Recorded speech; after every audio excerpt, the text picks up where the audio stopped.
कि दिन की रोशनी में आपने भारत की इस विश्व प्रसिद्ध धरोहर, इस रानी की बाग की खूबसूरती का अनुपम आनंद लिया था। अब इस रात के अंधेरे में आइए हम आपको वो छिपे हुए रहस्य दिखाएं जो दिन के प्रकाश में भी अक्सर लोग देख नहीं पाते हैं। तैयार?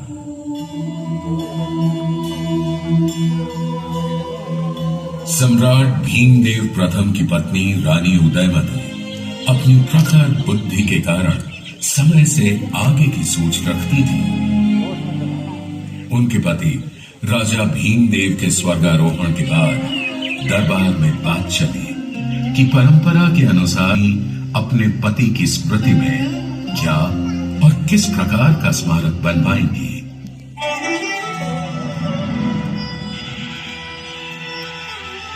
सावधान, सब करे प्रणाम। रानी उदयमती पधार रही है।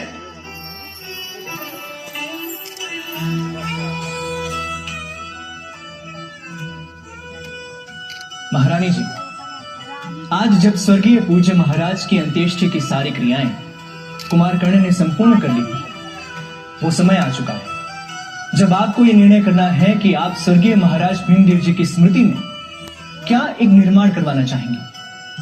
आप चाहें तो यहाँ उपस्थित शिल्पकारों, कलाकारों और मंत्री परिषद से परामर्श कर सकती हैं। बोलिए, आप लोग ही बोलिए। महारानी, स्वर्गीय महाराज को मंदिर बहुत प्रिय थे। जैसा मंदिर उन्होंने मोढेरा में बनवाया था वैसा ही कुछ आप भी। मैं आपकी बात से सहमत हूँ, परंतु मंदिर धार्मिक आस्था के केंद्र होते हैं, उनका सार्वजनिक कोई उपयोग नहीं है। इसीलिए हमें एक ऐसा स्मारक बनाना चाहिए जो कि हर प्राणी के उपयोग में आ सके। इसीलिए मैं सुझाव देता हूं कि हमें मोढेरा जैसा मंदिर महाराज की स्मृति में बनाना चाहिए, जो केवल महाराज की याद के अलावा राज परिवार के लिए भी पूजा का विशिष्ट विग्रह भी हो। मैं आपसे सहमत नहीं हूं। मैं चाहती हूं महाराज की स्मृति में एक पानी की बावड़ी बनाई जाए, एक फाव। बावड़ी? महारानी जी क्षमा कीजिएगा, लेकिन बावड़ी तो भूमि के नीचे होगी और अधिक स्मारक ऊंचे और दूर से दिखने वाले होते हैं। महारानी जी, आप चाहें तो वो आपके किस उपयोग का महारानी? आपको कौन सा पानी भरने जाना होता है सुबह सवेरे? मैं जानती हूं कि मुझे पानी भरने नहीं जाना पड़ता, किंतु पानी मेरी प्रजा की बहुत बड़ी समस्या है। घर की महिलाओं को कोसों दूर पानी लेने जाना पड़ता है। इसलिए मैं चाहती हूं कि एक बहुत बड़ी, गहरी और अद्वितीय वाव मेरे स्वर्गीय पति की याद में बनाई जाए, जिससे श्री पटन में पानी की समस्या न रहे और पटनगर की प्रजा को इसके सदा निराग कुएं से जल की आपूर्ति होती रहे। जैसी महारानी जी की इच्छा। वाव बनाना तो सरल काम है। हाँ प्रमुख शिल्पकार, वाव बनाना तो बहुत आसान है, क्योंकि साधारण वाव को तो केवल खोदना होता है और पत्थर की दीवारों का व्यवस्थित निर्माण करना होता है।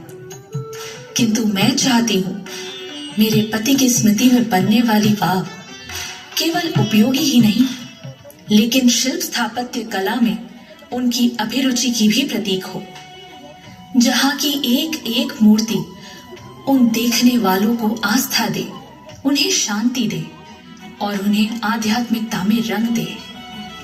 वहां उकृत एक एक छवि उन्हें श्रृंगार और सुंदरता से ओतप्रोत कर दे, उनके जीवन में कला भर दे।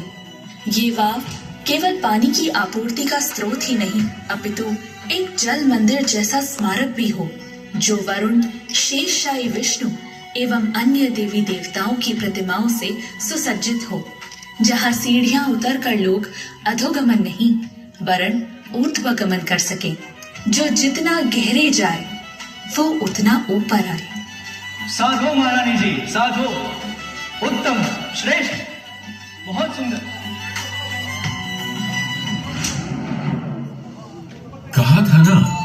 कि रानी समय से आगे की सोच रखती थी, इसीलिए रानी ने इसे इतना सुंदर बनवाया और पूरी वाव को मूर्तियों, कलाकृतियों एवं संरचनाओं से भर दिया। इस वाव की गहराई इतनी अधिक है कि आज के हिसाब से एक पूरी 10 मंजिल की इमारत इसमें समा सकती है। बरसात में कम सीढ़ियां उतरनी पड़ती थी और गर्मियों में थोड़ी ज्यादा, पर पानी इस वाव से कभी सूखता नहीं था, क्योंकि पास बहती सरस्वती नदी इसकी जलापूर्ति हेतु सदा मौजूद थी। 2 सदियों के बाद कदाचित इस रानी की वाव के प्रारूप से प्रेरित होकर दिलवाड़ा का विमलाव साहिब जैन मंदिर बनाया गया।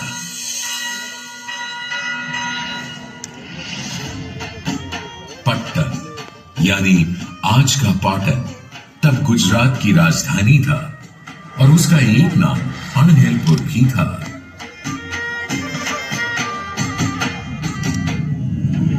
उस समय रानी उदयमती के पति सम्राट भीमदेव प्रथम वहां के शासक थे। ईस्वी सन 1022 से 1064 तक चले उनके शासन के दौरान गुजरात ने बहुत प्रगति की और विविध निर्माण देखे। मुढेरा का सूर्य मंदिर भी उन्हीं के राज्यकाल में बनाया गया था। किंतु उनका शासनकाल कोई आसान समय नहीं था।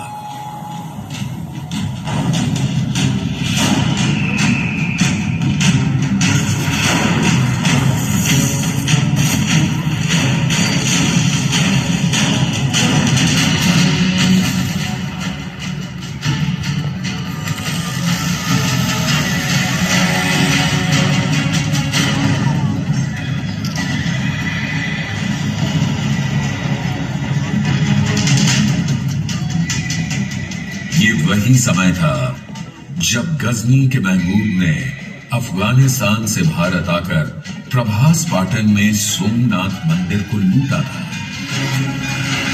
सोमनाथ का पावन भव्य शिव मंदिर न केवल अपने महात्म्य वरन अपने खजाने के लिए भी जाना जाता था। महमूद गजनवी का मन इस मंदिर से सोना चांदी रत्न लूटने भर से नहीं माना और जाते जाते उसने बहुत कुछ ध्वस्त भी कर दिया।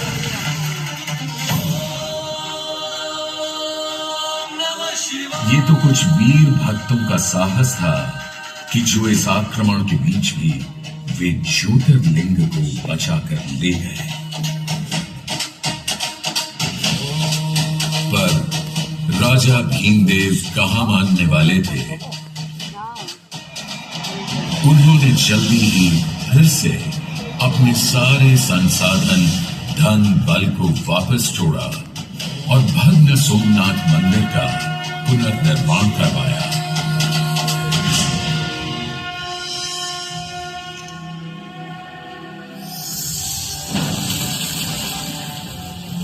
सम्राट के 3 पुत्र थे, मूल राजा, क्षेम राजा और कर्ण। राजा के स्वर्गलोक से धारने पर पटरानी उदयमती और भीमदेव के पुत्र राजकुमार कर्ण ने गद्दी संभाली।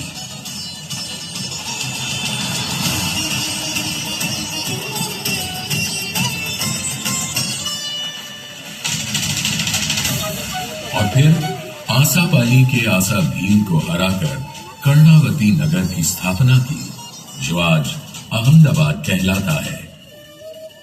राजा भीमदेव और रानी उदयमती ने मिलकर त्रिपुरुष प्रसाद, भीमेश्वर और कई शिव मंदिरों का निर्माण करवाया।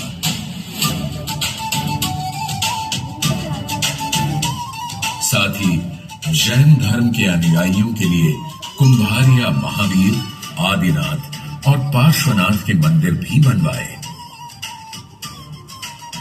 साथ ही कर्णावती या आज के अहमदाबाद में माता भवानी को समर्पित एक वाव भी बनवाई। किंतु रानी उदयमती का नाम अगर इतिहास में अमर है और रहेगा तो वो है इस रानी की वाव के कारण।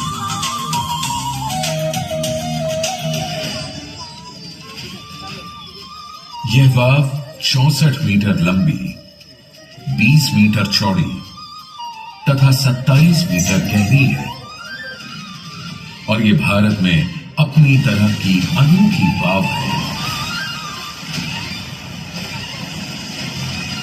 रानी उदयमती ने अपनी इस वाव को गहरा बनाने के लिए 7 तल में इसे बनवाया और हर तल में नए प्रकार की कला अभिव्यक्ति के पटल प्रस्तर खंडों पर खुदवाए।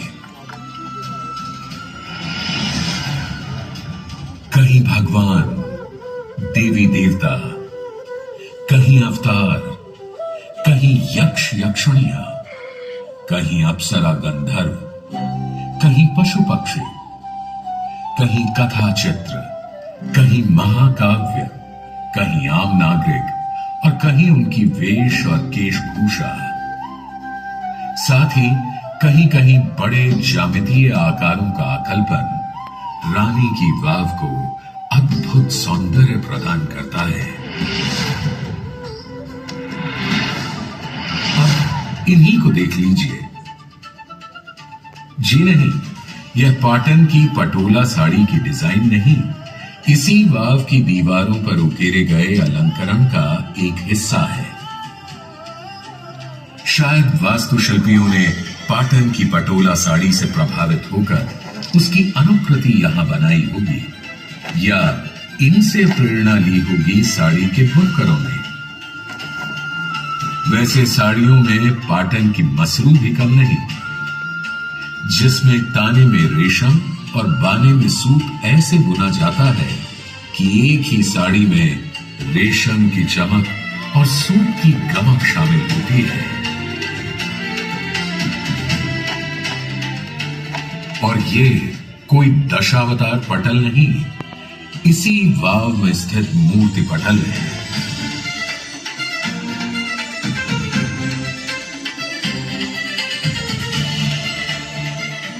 और ये कोई पूजा विग्रह नहीं, इसी स्थान की कुछ प्रतिमाएं हैं। हर स्तर पर परत दर परत बनी है पत्थर पर उकेरी गई 500 से अधिक मूर्तियां। पाटन में भोटिया परिवार के लोग आसपास के तालाबों से मिट्टी लेकर जो दशामा मूर्ति बनाते हैं, शायद वो भी इन्हीं छोटी छोटी मूर्तियों से प्रभावित होंगी।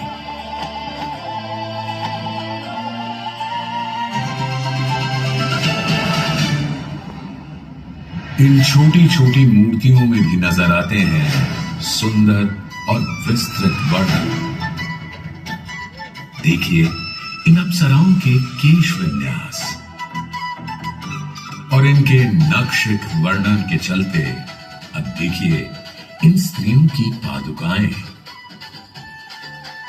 अब जरा कल्पना कीजिए कि ये सारी अप्सराएं गरबा कर रही हों तो साधारण गरबा नहीं, बल्कि पाटन का डोरी गरबा, जिसमें एक स्तंभ में बंधी डोरियों को पकड़कर स्त्री पुरुष गरबा करते हैं, जिसे गाफ गुंथर गरबा कहते हैं। पशु पक्षियों और प्रकृति के चित्रण में भी मूर्तिकारों का जादू साफ नजर आता है। वैसे पौराणिक कथानक तो रोचक, मनमोहक, शुभ और शिक्षाप्रद हैं ही, किंतु कुछ कम नहीं है इस विशाल वाव के ओझल हो जाने और फिर मिलने की कहानी। आप शायद कहें कि ये कैसे हो सकता है, इतनी बड़ी बावड़ी ओझल कैसे हो सकती है।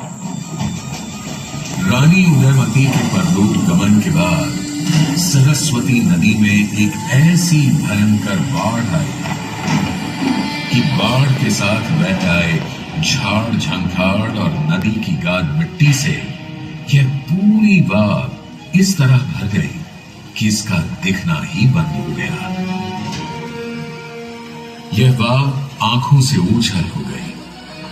इतनी बड़ी जल प्रलय के बाद आसपास की बस्तियां और गांव भी उजड़ गए होंगे, बह गए होंगे और बाकी यह जगह छोड़कर दूर सुरक्षित स्थानों पर चले गए होंगे। जो लोग दोबारा इस स्थान पर आकर बसे वो इस वाव के अस्तित्व को भुला चुके थे। किंतु कहते हैं ना, हर दुर्भाग्य में भी कुछ ना कुछ सौभाग्य छिपा होता है। हुआ यूं कि वाव के ओझल हो जाने के बाद से उत्तर पश्चिम से आने वाले सारे हमलावरों को भी यह पावन जगह कभी दिखाई ही नहीं दी। वरना हिंदू देवी देवताओं से सुशोभित वास्तुकला का यह अनूठा उदाहरण उनके आक्रमण और विध्वंसक हथौड़ों से कभी बच ही नहीं सकता था। सौभाग्य से सदियों तक यह रानी की वाव किसी गड़े हुए खजाने की तरह भूमि में सुरक्षित दबी पड़ी रही। कभी कभार कोई लेखक या इतिहासकार जनश्रुतियों के आधार पर यहां ऐसा निर्माण होने का जिक्र भर कर देता था। राजपूताना के इतिहास को खंगालने वाले अंग्रेज इतिहासकार जेम्स टोड ने 19वीं सदी के आरंभ में अपनी पुस्तक ट्रैवल्स इन वेस्टर्न इंडिया में लिखा, इस स्थान पर कभी एक वाव हुआ करती थी। पूरी 7 सदियों बाद सन 1890 में एक अद्भुत घटना हुई। તું મારો પેલો ક્યારે દઈશ? અરે આપી દઈશ હવે 2 દિવસમાં. અરે 2 દિવસ અરે બોલશે મમ્મી. પણ ચાલશે હવે. ભાગ ઘોડા આવ્યા. પકડ लिया तो ले जाएंगे. ચાલ. बच्चों अब डरो मत, हम तुमको पकड़ने के लिए नहीं आए, हम तुमसे बात करने के लिए आए हैं। हमारे साथ जो भारतीय है उनसे पूछो। हाँ छोकराओ, आ गोराओ बहुत सारा लोगों से, ये लोग तुम्हारे गांव में वाव ढूंढने आए हैं। राइट। बकरी ढूंढोगे कैसे जब बकरी है ही नहीं? मतलब जब वाव होगी तब तो मिलेगी। हमारे गांव और आसपास कोई वाव नहीं है, हम नदी में से पानी लाते हैं। ठीक ठीक कह रहे हो तुम। वाव तो कब का खो चुका, मगर बच्चों आसपास में कोई पुराना मंदिर, कोई पुराना मूर्ति कुछ देखा? पुराना मंदिर तो नहीं, पर एक पुराना खंबा है। क्या तुम हमें वहां ले जाओगे? देखो हम तुमको बहुत सारी स्वीट्स देगा, मिठाइयाँ देगा। मैं दिखाता हूँ आपको, चलो। हाँ चलिए चलिए।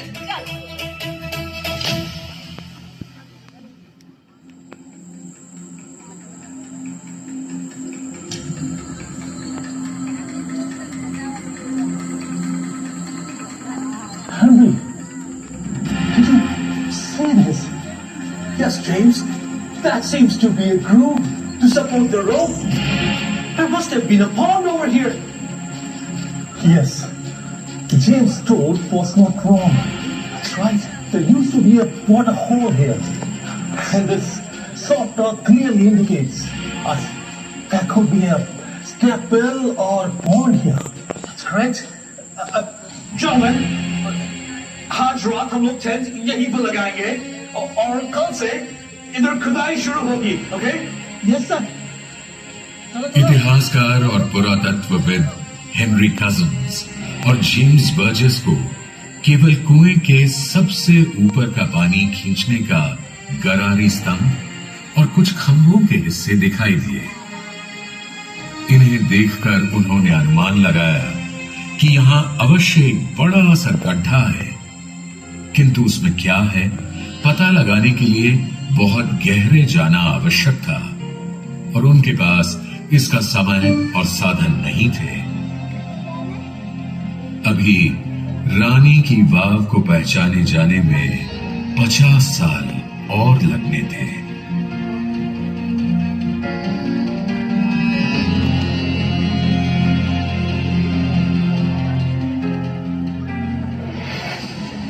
अगली सदी में बड़ौदा महाराज की प्रेरणा से बड़ौदा रियासत के पुरातत्व विभाग के कुछ पुरातत्वविद सन 1940 में यहां आए और स्थानीय लोगों की मदद से उन्होंने धीरे धीरे कजिन्स और बर्जेस द्वारा बताए गए गड्ढे को खोदना शुरू किया।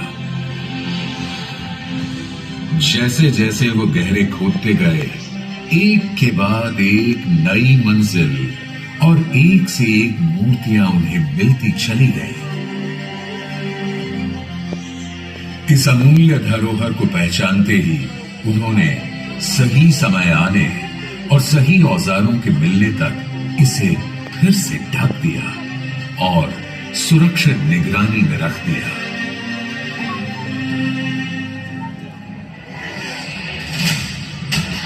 इसके 40 वर्षों बाद इस वाव के भाग्य फिर जागे जब सन 1981 में भारतीय पुरातत्व सर्वेक्षण इस जगह पर विधिवत उत्खनन का काम शुरू किया।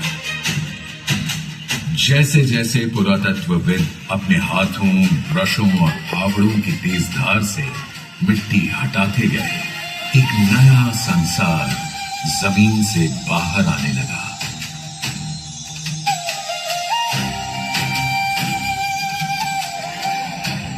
नदी की रेत में सदियों से दबी ये अद्भुत संरचना धरती से ऐसे निकली मानो जैसे आज ही बनी हो। फिर तो जहां आवश्यक था इसका संरक्षण भी एएसआई ने किया। संसार ने आज तक कहीं भी ऐसा तेजोमयी निर्माण नहीं देखा था जो सदियों के बाद भी अपने निर्माण के समय की ताजगी और चमक के साथ उजागर हुआ हो। उत्खनन में रानी उदयमती की एक प्रतिमा भी प्राप्त हुई, जिसे सुंदरता के, शुभता के, वास्तुशिल्प और कला के सभी प्रेमी आज भी शीश नवाते हैं।